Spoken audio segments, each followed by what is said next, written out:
Bonjour peuple de Dieu, soyez bénis dans le nom puissant du Seigneur Jésus-Christ de Nazareth. J'espère que vous allez bien.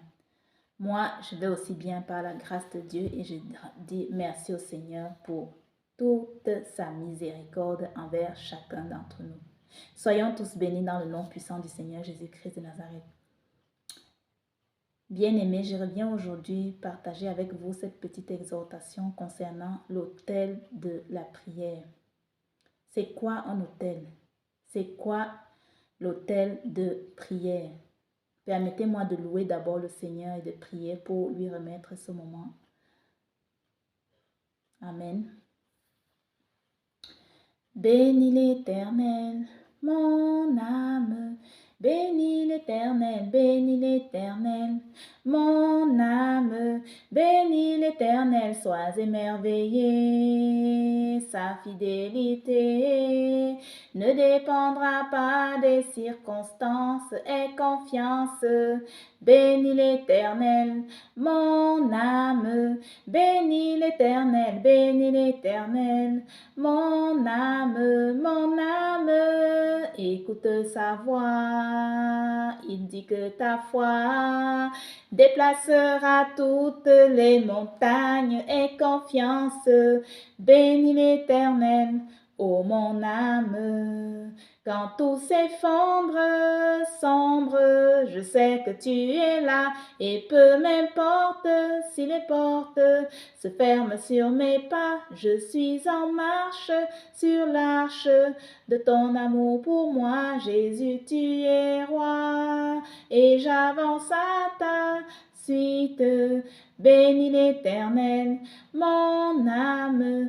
Bénis l'Éternel, mon âme,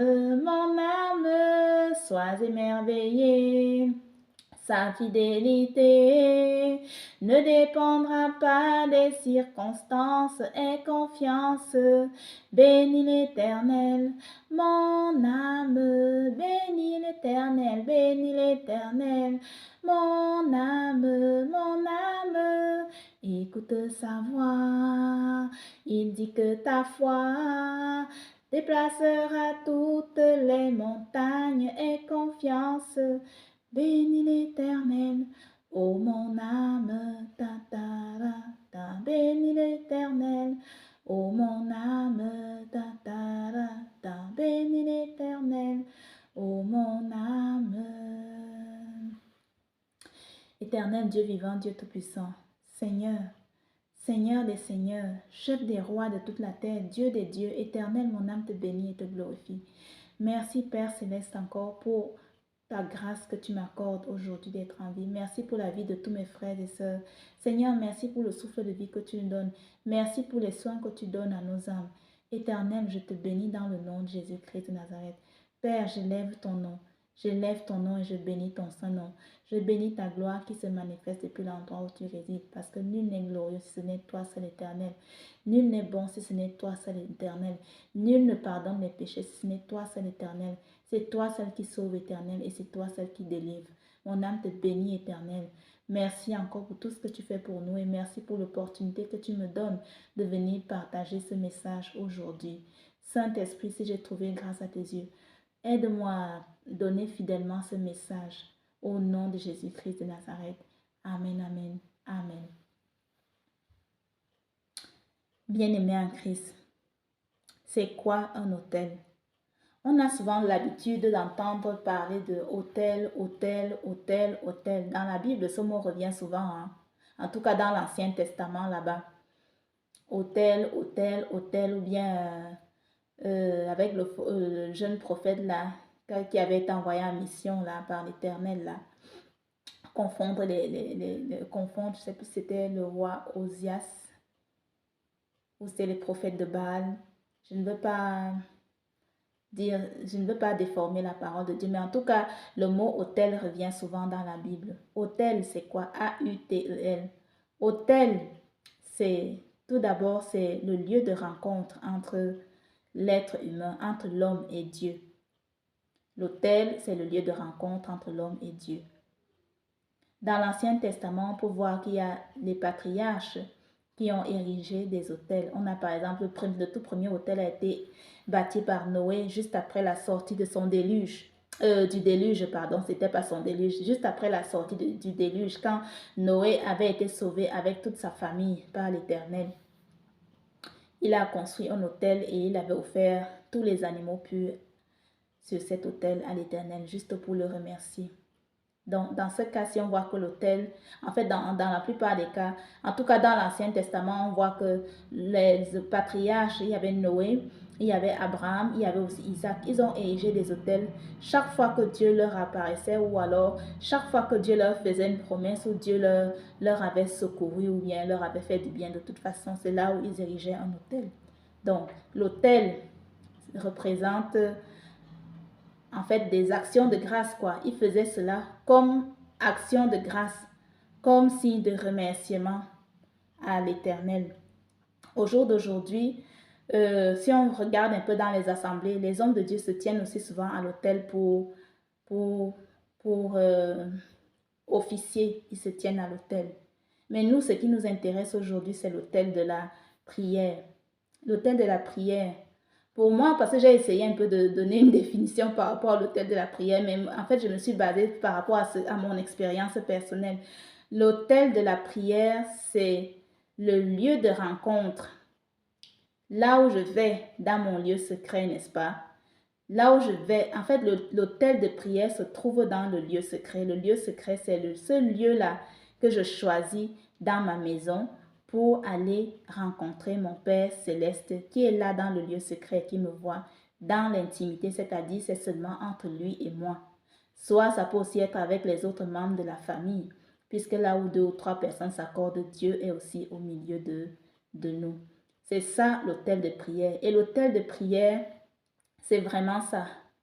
Il se trouve en fait dans mon lieu secret, là où je vais dans l'intimité, parce que il y a certaines choses que je peux seulement dire à Dieu et que je ne peux pas dire, que je ne veux pas que tout le monde entende. Donc, ça ne peut que se faire dans l'intimité. D'ailleurs, c'est ce que Dieu nous demande, c'est d'avoir une relation intime avec lui, parce qu'il est un Dieu d'amour. Si on regarde dans la Genèse, là-bas, on peut bien voir qu'Adam et Ève, ils avaient une relation intime avec Dieu parce que Adam et Ève discutaient avec Dieu. Dieu les visitait le matin, il les visitait le soir. Ils étaient au Dieu, il était souvent avec eux, quoi. Et c'est ce que Dieu nous demande aujourd'hui parce que c'est après leur désobéissance que cette relation a été coupée. La relation entre l'homme et Dieu a été coupée à cause du péché. Donc au jour d'aujourd'hui, nous avons l'opportunité d'avoir encore cette relation avec Dieu en acceptant le Seigneur Jésus-Christ dans notre vie et en alimentant une vie de prière, donc un hôtel de prière régulier dans notre maison. Moi, par exemple, je me souviens à l'époque, je priais souvent à la salle de bain pour ne pas déranger tout le monde. Si par exemple, je me levais peut-être, je ne sais pas à quelle heure, en tout cas, je priais toujours à la salle de bain. Ce qui fait qu'à force d'aller prier à cet endroit, dans le lieu secret, il y a une relation qui s'installe. Il y a même aussi le feu, c'est-à-dire la présence de Dieu augmente dans notre maison parce que dans ce lieu secret, soit on peut prier, c'est parler à Dieu, soit on peut prier, soit on peut l'adorer, mais en tout cas, on épanche tout ce qu'on a sur notre cœur devant notre Père qui est là et qui nous entend.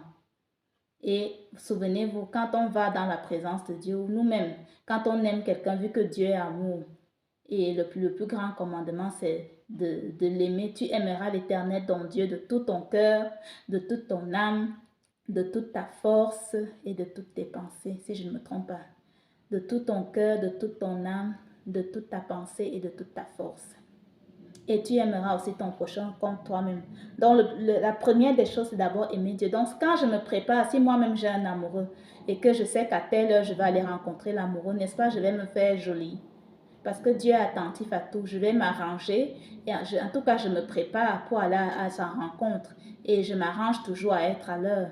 Parce que quand je dis 15 heures, par exemple, je choisis une heure. Si par exemple, je dis que je vais aller à 15, tous les jours, je vais prier à 15 heures, je m'arrange à respecter cette heure parce que Dieu, lui, il est même déjà là avant 15 heures. Il attend. Il attend. Il attend. C'est pour ça que parfois quand on lui dit, s'il te plaît, réveille-moi à 1 h du matin pour prier, il s'arrange de nous réveiller avant 1 h du matin pour qu'on ait tout le temps de se lever, de rincer le visage et puis d'aller, que ce soit 1 heure dans sa présence. Voilà. Donc, moi, ce qui m'arrivait, par exemple, si j'ai choisi de prier à 15 h tous les jours et que cette heure-là ne me trouve pas à la maison, ce que j'ai l'habitude de faire, c'est un exemple, hein, si cette heure-là ne me trouve pas à la maison et que c'est en journée que j'ai fixé cette heure-là pour souvent prier, ce que je fais, c'est que, puisque j'ai déjà discipliné mon organisme comme ça, l'organisme est déjà drillé comme ça. Donc, quand cette heure-là approche, le Saint-Esprit me rappelle ou bien je vais tout de suite dans mon cœur là, hey, je devais prier à 15 h. Donc, ce que je fais, c'est que je demande pardon à Dieu. Je confesse ce péché-là parce que du coup, sinon devant Dieu, je suis une menteuse, c'est un péché. Je demande pardon à Dieu parce que je n'ai pas honoré notre rendez-vous, je n'ai pas honoré ce rendez-vous. Et quand je lui demande pardon comme ça, je me repens, se repentir, c'est-à-dire je prends la ferme résolution que, en tout cas, que cette heure-là ne me trouve pas à l'extérieur. Quand je sais que je suis à la maison, que je suis censée avoir congé pour prier à cette heure-là, et puis ensuite je le loue et je l'adore. Ou alors je prie. Voilà. Il peut aussi arriver que j'arrive en retard. Au lieu que 15 h me trouve à la maison, je viens et puis je n'honore pas l'heure et puis je suis en retard. Dieu n'aime pas le retard. Prenons toujours l'exemple par exemple, s'il y a une autorité qui va venir là, Dieu, il est le chef de toutes les autorités. L'Éternel, il est au-dessus de tous et de tous. C'est le Dieu tout-puissant. Donc, si le grand Dieu, qui est le Dieu tout-puissant, qui est le maître de l'univers, lui s'arrange à venir, à être à l'heure, à être à l'heure, que nous, c'est nous-mêmes qui avons fixé en plus que telle heure, non, il faut que je sois dans la présence de Dieu. Et puis cette heure-là, ça me trouve, je suis en retard. Dieu n'aime pas le retard. Donc, ce qu'on fait, c'est que si on arrive en retard à cette heure-là, on se repent, on lui demande aussi pardon par rapport à cela parce que du coup, on est arrivé en retard. Voilà mes frères et sœurs, ce que je voulais partager avec vous. Soyons tous bénis. Je vous remercie de m'avoir écouté. C'est un peu ça, l'autel de la prière. Et puis, pour l'entretenir, pour que cet autel soit vraiment puissant, il faut régulièrement prier. Et puis, il y a prière et prière. On peut aussi, ça dépend aussi du temps qu'on met dans la prière et dans la présence de Dieu. Voilà. Merci de m'avoir écouté. Soyez tous bénis. Shalom, shalom.